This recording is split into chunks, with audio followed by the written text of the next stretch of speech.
উপহার দেওয়ার জন্য আমরা আন্দোলন করেছি। আমরা আন্দোলন করেছিলাম শহীদ হওয়ার জন্য। আমরা কোনো বিভাজন চাই নাই। আমরা যে আহত হয়েছে, আমাদের যে ভাই 2টা চোখ হারানো গেছে, আমাদের যে ভাই একটা চোখ হারানো গেছে, আমাদের যে ভাই একটা গুলি খাইছে, আমাদের যে ভাই 100টা গুলি খাইছে, সবাই সমান অধিকার রাখে, সবাই সমানভাবে আহত হয়েছে। আমরা কাউকে বিভাজন চাই না, কিন্তু সরকার আমাদের 4টা ক্যাটাগরিতে ভাগ করছে, ABCD। তারা চাচ্ছে এবি ক্যাটাগরি যারা আছে তাদেরকে ভাতা প্রদান করবে, আর বাকি ক্যাটাগরি যারা আছে তাদেরকে তারা ভাতা দিবে না, তাদেরকে কোনো সম্মান দিবে না। কিন্তু আমাদের এই বিভাজনগুলো আমরা চাই না। আমার অনেক ভাই আছে এখানে এই ক্যাটাগরি, আমরা চাই না কোনো বৈষম্য। আমরা বৈষম্যের বিরুদ্ধে আন্দোলন করেছিলাম, কিন্তু তারা আমাদের জন্য সেই ন্যায্য অধিকার দিচ্ছে না। আমাদের আন্দোলনের আজকে মূল 3টা দাবি আছে। প্রথম দাবি হচ্ছে আমরা ক্যাটাগরি চাই 2টা। আমরা ক্যাটাগরি প্রথমত কোনো ক্যাটাগরি চাই না, কিন্তু রাষ্ট্র যেহেতু ক্যাটাগরি হিসেবে ভাবছে, আমরা চাই 2টা ক্যাটাগরি হবে। একটা হচ্ছে যে ব্যক্তির অঙ্গনে হয়েছে, একটা গুলি খেয়েছে, একটা পা কাটা গেছে, 2টা পা কাটা গেছে, একটা চোখ অন্ধ হয়েছে, যে ব্যক্তির অঙ্গনে হয়েছে সে ব্যক্তি থাকবে এই ক্যাটাগরিতে। বাকি যারা আছে সব যোদ্ধা ভাইরা তারা থাকবে বি ক্যাটাগরিতে। আমাদের প্রথম দাবি। দ্বিতীয় দাবি হচ্ছে আমাদের জন্য সুরক্ষা আইন, রাষ্ট্র আমাদের একটা সুরক্ষা দেওয়ার জন্য সুরক্ষা আইন চালু করতে হবে। কেননা আমাদের যে ভাই আহত হয়েছে, আমাদের যে ভাই শহীদ হয়েছে, তাদেরকে তারা নিরাপত্তা পাচ্ছে না, নিরাপত্তাহীনতায় আছে। কারণ কি, আমি ছেলে মামলা করেছিলাম ট্রাইব্যুনালে, কারণ আমাকে মারছে ছাত্রলীগের গুন্ডা, আমাকে মেরেছিল পুলিশরা। আমি মামলা করার পরে আমাকে অনেক ভাই থ্রেট দেয়। কারা থ্রেট দেয়? আওয়ামী লীগের লোক, আমাকে থ্রেট দেয় বিএনপির লোক। বলে কি আমাকে এখানে থাকতে দিবে না, আমাকে তারা দেখে নিবে, আমাকে তারা গুম করে আয়না ঘরে পাঠাবে ভাই। কিন্তু আমাদের জন্য কোনো সুরক্ষা নাই। আমরা এগুলার কেন নিরাপত্তা পাচ্ছি না? আমরা রাষ্ট্রের কাছে নিরাপত্তা চাই। আর তৃতীয় দাবি হচ্ছে আমাদের জন্য একটা 7 দিনে 24 ঘন্টা একটা হটলাইন নাম্বার চালু করতে হবে। হটলাইন নাম্বার কেন? আমাদের অনেক ভাই প্রান্তিক এলাকা থাকে, তারা যেন সহজভাবে যোগাযোগ করার একটা ওয়ে পায়। এর জন্য আমরা চাই একটা হটলাইন নাম্বার চালু করতে হবে। হটলাইন নাম্বারের মাধ্যমে তারা কাউন্সিলিং পাবে, তারা চিকিৎসার সুচিকিৎসা নিশ্চিত করতে পারবে, তারা যে কোনো প্রকারের হয়রানির যেন দূর করার জন্য তারা হটলাইন নাম্বার চালু করতে কথা বলতে পারে। এর জন্য আমাদের 3টা দাবি এখানে উপস্থাপন করা হয়েছে। আমাদের এখানে দাবিগুলোর জন্য এখানে আমরা কারোর সাথে কোনো আলোচনায় বসতে চাই না। আমাদের এখানে উপদেষ্টাদের নিজে এসে বা কোনো সমন্বয়কের মূল সমন্বয় যারা আছে আমাদের সাথে লিখিত এবং মিডিয়ার সামনে এসে আমাদের সাথে আলোচনায় বসতে হবে। তাছাড়া আমরা এই আন্দোলন অবরোধ শেষ করবো না ইনশাআল্লাহ। তাছাড়াও আমি একটা কথা বলতে চাই, আমাদের যারা যোদ্ধা যারা আছে তারা আপনার বিচার পাওয়ার জন্য যেখানে যেখানে তারা মামলা করেছে, তাদের মামলার জন্য তাদেরকে যেতে হচ্ছে। যারা আহত যারা আছে, যারা ঠিকভাবে হাঁটতে পারে না, তাদেরকে ওইখানে যেতে হচ্ছে, তাদেরকে স্বাক্ষর দিতে হচ্ছে, তাদেরকে মুসলাখা দিতে হচ্ছে, তাদেরকে জবাব দিতে হচ্ছে। কেন? আমরা মামলা করেছি যাদের নামে, তারা এক প্রকার তারা দোষী। তাদের জন্য কোনো তদন্তের প্রয়োজন নেই বা আমাদের কাছে জবাব দিতে প্রয়োজন নেই। আমরা যে মামলাগুলো করেছি আমাদের জন্য আমাদের সেই স্থানে আমাদের নিয়ে যায়, যে আপনারা দেখান যে আপনারা কোন জায়গায় গুলি খেয়েছেন, আপনাদের স্থানটা দেখান। তারপরে আমাদের বিভিন্ন যেখানে আমরা আন্তর্জাতিক ট্রাইব্যুনাল যেখানে আছে, আমরা মামলা করার জন্য আমাদের প্রতিনিয়ত ধানমন্ডিতে যেতে হয়, ওইখানে যেতে হয় সাইন দেওয়ার জন্য। কেন? আমরা অসুস্থ, আমরা কেন বারবার যাব? আমরা একবার মামলা দিব, একবার স্বাক্ষর দিব, একবারই ক্লিয়ার। আমরা কেন বারবার যাব? তারা কোনো ধরনের পদক্ষেপ নিচ্ছে না।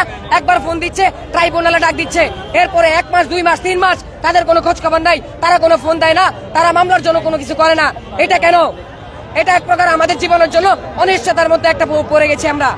আমরা যারা মামলা করেছি, তাদের যদি জীবনের কোনো অনিশ্চয়তা হয়, তাদের জীবনে যদি কিছু হয়, এটা জবাবদিহিতা কে দিবে?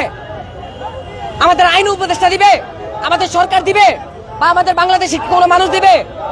আমাদের সুরক্ষা নিরাপত্তা আইন আমাদের জন্য প্রয়োজন, আর এটা করতে হবে যেভাবে হোক। আর আমাদের সোজা কথা, 2টা ক্যাটাগরি যদি আমাদের জন্য যদি না দিতে পারে, যদি আমাদের সি ক্যাটাগরির ভিতরে রাখে, তাইলে আমরা যারা সি ক্যাটাগরির ভিতরে থাকবো, আমাদেরকে মুক্তিযোদ্ধা হিসেবে আপনাদের সামনে উল্লেখ করতে হবে না।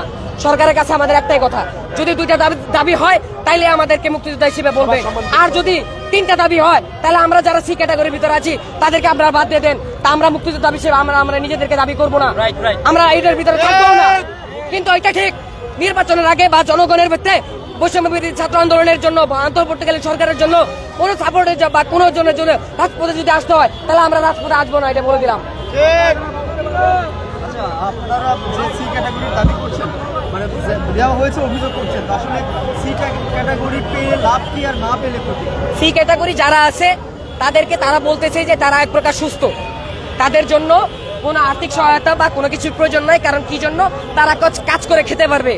কিন্তু তারা দেখতেছে না আমাদের প্রতিনিয়ত কিভাবে শারীরিক সমস্যা হচ্ছে, আমরা কিভাবে বেড রেস্টে পড়ে আছি। একটা সমস্যা হলে আমরা সারাদিন বিছানা থেকে বেরোতে পারি না। আমি কালকে আমাদের এখানে সচিবালয়ে যখন আপনাদের টিএসএল হয়, আমরা এই জন্য মুসলেখা জমা দিতে আসছিলাম, সেখানে পুলিশরা টিএসএল মারছে, আমরা হত বাইরে ছিলাম, একটা গাড়ির ভিতরে 5 জন। সবাই গন্ধের কারণে থাকতে পারি নাই, ইনস্ট্যান্ট সবাই বমি করে দিয়েছে, গাড়ির ভিতরে সেন্সলেস হয়ে পড়ে গেছে। তাহলে পুলিশ প্রশাসন এমন কেন? এমন কেন? আমাদের জন্য তারা কেন ভালোভাবে থাকতে পারতেছে না বা আমাদের সাথে ভালো ব্যবহার করতে পারতেছে না? আমার একটাই কথা, আমরা কোন প্রশাসনের সাথে আমরা বিষয়টা মিউচুয়ালে যাব না। একমাত্র যদি উপদেষ্টারা যদি আমাদের কাছে আছে বা তারা যদি মিউচুয়াল করে তাইলে মিউচুয়াল হবে, তাছাড়া মিউচুয়াল হবে না। তারা যদি কাজ করতেছে না, প্রশাসন ভাবতেছে এখনো পর্যন্ত শরীরের হাতে না আওয়ামী লীগ আবার দেশে আসবে, তারা আবার প্রশাসন আদুত্ব করে। ভাই পুলিশ বাইরে এটা ভুল, আপনারা ভাইবেন না আওয়ামী লীগ আর দেশে আসবে। আপনারা যুদ্ধের নিয়ে কাজ করেন ভাই, আওয়ামী লীগ আর কখন দেশে আসতে পারবে না। আপনারা প্রশাসন ওই আশার বসে থাকবে না ভাই। আজ আমরা যদি মাঠে যুদ্ধ না করতাম, এই উপদেষ্টা মন্ত্রী কোথা থেকে হতো? সরেছে হাসিনা যদি পতন না করতাম, এটা উপদেষ্টা হতে পারতো না ভাই। এটা গ্যারান্টি নেন, এই উপদেষ্টা মন্ডলী আজ থাকতো আয়না ঘরে যদি আমরা যুদ্ধ না করতাম। আমরা যুদ্ধ নেমেছি বলেই আজ এরা উপদেষ্টা হতে পারছে ভাই। এরা এসি রুমে বসে বসে বাতাস খাচ্ছে আর গদি চেয়ারে বসে হুকুম করছে ভাই। আমরা কি হুকুম করলাম? আমরা হুকুম করলাম না। আমাদের অধিকার, আমাদের দাবি মানতে হবে, মানতে হবে। আমাদের ক্যাটাগরি দুটো করতে হবে, একটা এ একটা বি, একটা এ একটা বি ক্যাটাগরি করতে হবে ভাই। যারা পঙ্গু হয়েছে, যারা অচল, তাদেরকে দেন, আমরা পাতা নাই ভাই। ক্যাটাগরি তো আমরা তৈরি করি নাই, ক্যাটাগরি তৈরি করছে কে? উপদেষ্টা মন্ডলীর সমন্বয়টা। আমরা তো ক্যাটাগরি চাই না ভাই। আমাদের দেশের আমাদের অধিকার, আমাদের একটা পূর্ণবাসন, আমাদের সে পূর্ণবাসন দেওয়া হয় নাই ভাই। আমরা প্রশাসন লোকদের বলছি ভাই, আমাদের আপনারা সহযোগিতা করেন। আপনারা ভাইবেন না এই দেশে সরেছে হাসিনা আবার আসে ভাই, এটা আপনাদের ভুল ভাই। আমি আরেকটা কথা বলি আপনাদের সামনে, আমরা যারা আহত আছি সবাই এমনিতেই অবহেলিত। আমাদের দাবি তারা পূরণ করতেছে না। আমাদের কথা যে আমাদের রক্তের উপরে তারা যেই চেয়ারে বসে আছে, তাদের শরীরে কি, আমাদের শরীরে রক্ত কি ছিটা পোড়া তাদের গায়ে লাগে না? তাদের শরীরে অবশ্যই লাগে না। এই জন্য তারা আমাদের দাবিগুলো পূরণ করতেছে না। আমি একটা ভিডিও ফুটেজ দেখাই। এখানে একটা ভাই আছে, তার নাম রায়হান রাফি। উনি বৈষম্য বিরোধী ছাত্র আন্দোলনে মিরপুর 10 থেকে গুলি খেয়েছিল। তার অবস্থা এতটা খারাপ অবস্থা, তিনি এখনো ঠিকভাবে হাঁটতে পারে না। তাকে ক্যাটাগরি তো দূরে থাক, ক্যাটাগরি নাম বিন্দু পরিমাণে ছিঁড়ে পড়া আসে নাই, এমনকি তাকে এমআইসি পর্যন্ত করে দেওয়া হয় নাই। এটা এক প্রকার সরকারের অবহেলা। এবং দ্বিতীয়ত কথা, আমাদের এইখানে একটা ছেলে ভাই আছে যিনি, যার আপনার কলিজা কেটে ফেলা হয়েছে অর্ধেক। তার কলিজার জন্য তাকে কিভাবে সি ক্যাটাগরি দেওয়া হয়? কারণ তো এক প্রকার তিনি অসুস্থ বা তার আমাদের থেকে তার জীবনে সবচেয়ে বেশি রিস্ক, তাকে অনেক সেফটি নিয়ে থাকতে হবে। তাকে কেমনে তারা সি ক্যাটাগরি দেয়? আমার একটাই কথা, এখন যদি বিষয়টা মিউচুয়াল করার জন্য বৈষম্য বিরোধী ছাত্র আন্দোলনের কেউ, জনপ্রশাসনের কেউ বা যে কোনো অধিদপ্তরের কেউ যদি আমাদের কাছে যদি আসে, তারা যদি নিজেদেরকে যদি অপমানিত না করতে চায়, তাহলে তারা আমাদের সামনে আসবে না। একমাত্র উপদেষ্টা মন্ডলীরাই আমাদের সামনে আসবে, বিষয়টা মিউচুয়াল করবে, তারপরে আমরা আন্দোলনটাকে বন্ধ করবো। এই যে আপনারা একদিকে আন্দোলন করছেন, আহতরা যারা আহত হয়েছেন সরকারের কাছ থেকে সার্বিক সহযোগিতা পাচ্ছেন না, আবার দেখা যাচ্ছে রাজনৈতিক দলগুলো নির্বাচন এখনই করছে, তাহলে তারা কি নির্বাচিত হলে আপনাদেরকে দেখবে? আপনার কাছে কি মনে হয়? আমি একটা কথা বলি, তাদের নিয়ে একটা নর্মালি কথা, বাট আনঅফিসিয়াল বৈষম্য বিরোধী ছাত্র আন্দোলনে কিছু যারা আছে, যারা মানে তাদের কর্মকাণ্ডে তারা পছন্দ করতেছে না বা তারা এটা থেকে বের হতে চাইতেছে, তারা এমনও আমার কথা বলছে। পরশুদিন একটা কথা হয়েছে, তারা মানে বলছে যে তোমরা যে আন্দোলন করতেছো বা তোমরা আহত যারা শহীদ যারা আছে তাদেরকে নিয়ে আমাদের বৈষম্য বিরোধী ছাত্র আন্দোলনের কোনো মাথা ব্যথা নাই। আমাদের মাথা ব্যথা হলো এখন একটাই, যে আমাদের যেভাবে হোক আমাদের রাজনৈতিক দল গঠন করতে হবে। তারা কি আমরা মারা গেলে কি তারপরেও তারা তাদের দলে পড়ে থাকবে? যদি আমাদের পরিপূর্ণ তারা যদি দাবিগুলো আদায় না করতে পারে, তাহলে এই সরকার আমাদের প্রয়োজন নাই, এই দলও আমাদের প্রয়োজন নাই, বা তাদের নির্বাচনে থাকতেও হবে না। ঠিক। আর যেসব রাজনৈতিক দল নির্বাচন নিয়ে তারা ঘুরে করছে, তাদের ব্যাপারে কি বলবেন?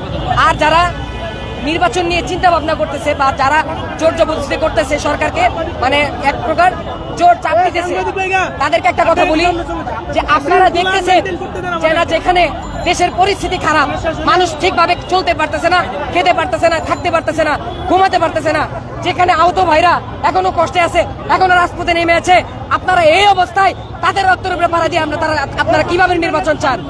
আপনারা যদি নির্বাচন চান, আমি একটা কথা বলি, এখন যদি নির্বাচন করেন, যদি কোনো কারণে আমরা অবহেলিত হয়ে যাই বা আপনার নির্বাচন যদি পার হন, যদি আমরা এখনো অবহেলিত থাকি, আর গতবার সরকার ফেসিবাদকে যেহেতু আমরা কয়েক দিনে নেমে ফেলতে পারছি, এখন একটা সরকার নামাতে 2 দিনও লাগবে না আমাদের।